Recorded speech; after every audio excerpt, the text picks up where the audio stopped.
और आप लोगों को मिली है तो इसको सावधानी से स्मरण करिए। अधूरा समर्पण और पूर्ण समर्पण किसको कहा गया? कहां जा रही हो? मंदिर। क्या लेकर जा रही हो? फूल। तुम्हारे घर के बगीचे में फूल लगे हैं? नहीं। फिर कहां से लाई? पड़ोसी की यहां से तोड़कर। अब जरा समझिएगा, बहुत समझने वाला विषय है ये। फूल पड़ोसी के घर के तोड़े, कहीं पेड़ लगा था वहां से बेलपत्री तोड़ ली, कहीं से पत्ती तोड़ ली, कहीं से पुष्प तोड़ लिया, और तोड़ के सिर पे पल्लू लेके भगवान को ऐसे चढ़ा रही कि 10 रुपए खर्च करके खुद लाई।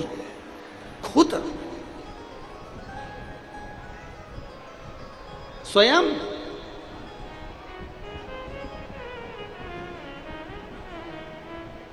अब बताओ, फूल किसका? बोलते जाओ, जल्दी जल्दी बोलो। पड़ोसी का। पत्ती किसकी? पड़ोसी की। चढ़ा कौन रहा है? तुम। और सरल भाषा में समझ जाओ, पीपल के पेड़ की पूजन करने गई थी, बट सावित्री की पूजन करने गई थी, आंवले के पेड़ की पूजन करने गई थी, माँ किसी की लगी लगाई थाली मिल गई, कंकुर, होली, मोली, चावल, हल्दी सब रखा था, और इतने में तुझे लगी लगाई थाली मिल गई, और वो बेचारी महिला तो पूजन कर रही थी, और उसी की थाली में से फूल लेके सब चढ़ा दिया। अब बताओ ईमानदारी से, सावित्री मैया खुश होगी तेरे से?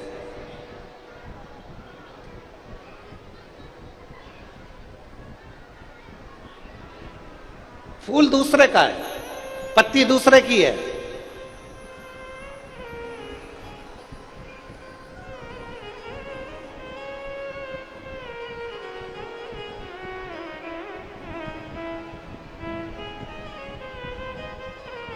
हमारे जो पंडित लोग रहते हैं ना, हम जहाँ ठहरते हैं तो वहाँ हमारे पंडित लोग ब्राह्मण जन जजमान को बता देते हैं कि देखो गुरु जी यहाँ ठहरे हैं, ठाकुर जी की सेवा चलेगी, कल्लू जी की, शालिग्राम जी की सेवा चलेगी, भोलेनाथ जी की सेवा चलेगी।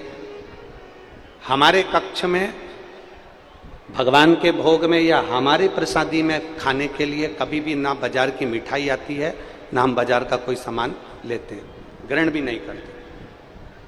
मिष्ठान तो बाजार का होता ही नहीं, लेते ही नहीं, कोई पदार्थ ऐसा बाजार का ना लिया।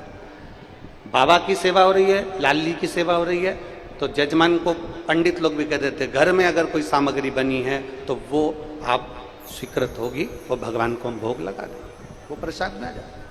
मतलब आपके द्वारा, आपके परिश्रम से, आपके द्वारा निर्मित। अगर बेटी को एक बहुत पहले एक